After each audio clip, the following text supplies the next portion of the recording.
आपण बघत आहात AKP न्यूज मराठी, आपला आवाज आपली ताकद। सबस्क्राइब करा, शेअर करा, लाईक करा। AKP news Marathi.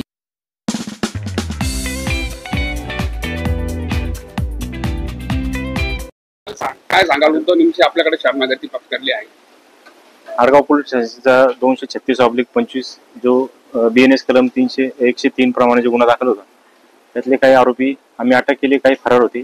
त्यामधले उद्धव उर्फ बाबूराव निमसे आज रोजी हजर झाल्याने त्यांना हजर करून अटक करून उद्या मान्य न्यायालयात हजर करत आहोत।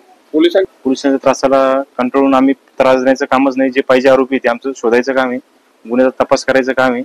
वैयक्तिक पोलिसांनी कोणाला त्रास दिलेला नाही, फक्त आरोपी शोधायचं काम आम्ही विचारपूस केलेली आहे त्यांच्या। तसं काय ते त्यांच्या ॲडव्होकेट्स बाबा आता स्वतःहून सरेंडर झाले आहेत। या प्रकरणात बाबांचा काहीही दोष नाही। आपण जर FIR जरी बघितला आणि सगळे CCTV फुटेज बघितले तर 6/28 पर्यंत बाबा त्यांच्या कार्यालयात बसलेले आहेत। आपले CCTV फुटेज जे युट्यूबर आहेत त्यांचे नीट बघा आपण। आणि हा इन्सिडन्स FIR मध्ये घडलेला 6/15च्या आसपास। आणि याच्यामध्ये बाबांवर आरोप एवढाच आहे फक्त की बाबांनी सांगितलं यांना मारा। फिर्यादीमध्ये पहिलं नाव बाबांचं आहे। हो, टाकलेलं आहे। लॉजिकल विचार करा की 6/15ला इन्सिडन्स घडलेला आहे। बाबा तिथं बाबांच्या ऑफिसपासून तिथे पोहोचायला 10 मिनिटं लागतात। म्हणजे बाबा 6:18ला ऑफिसमधनं निघाले, त्या दिवशीची ट्रॅफिक आपण एकदम स्मूथ आहे समजू, तर 6:28ला तिथे पोहोचले। तर इन्सिडन्स घडलेला आहे 6:05 वाजता। FIR मध्ये दिला 6:15। जे कोणाला एखाद्याला इन्स्टिगेट करायचं आहे की मारा म्हणून का भेटू शकला, ऐका ना, इन्स्टिगेट करायचं आहे तर त्याने आधी सांगायला पाहिजे मारा म्हणून, मारामारी झाल्यावर नाही सांगायला पाहिजे। तर त्याच्यामुळे आता ही 302 ची केस असल्यामुळे रेअर ऑफ द रेअर्स केस असते, त्याच्यामुळे अँटीसिप्टरी मिळत नाही आम्हाला।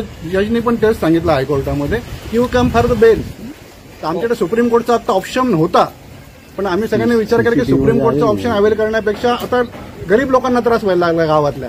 आता काल ड्रायव्हरला उचललाय, काल मुलाला इथे आणलं होतं, तर तो सगळा त्रास टाळावा आणि मग सुप्रीम कोर्टचा अवेल आम्ही तो कॅन्सल करून आम्ही आज त्रास होतोय। कोणाकोण त्रास होतोय?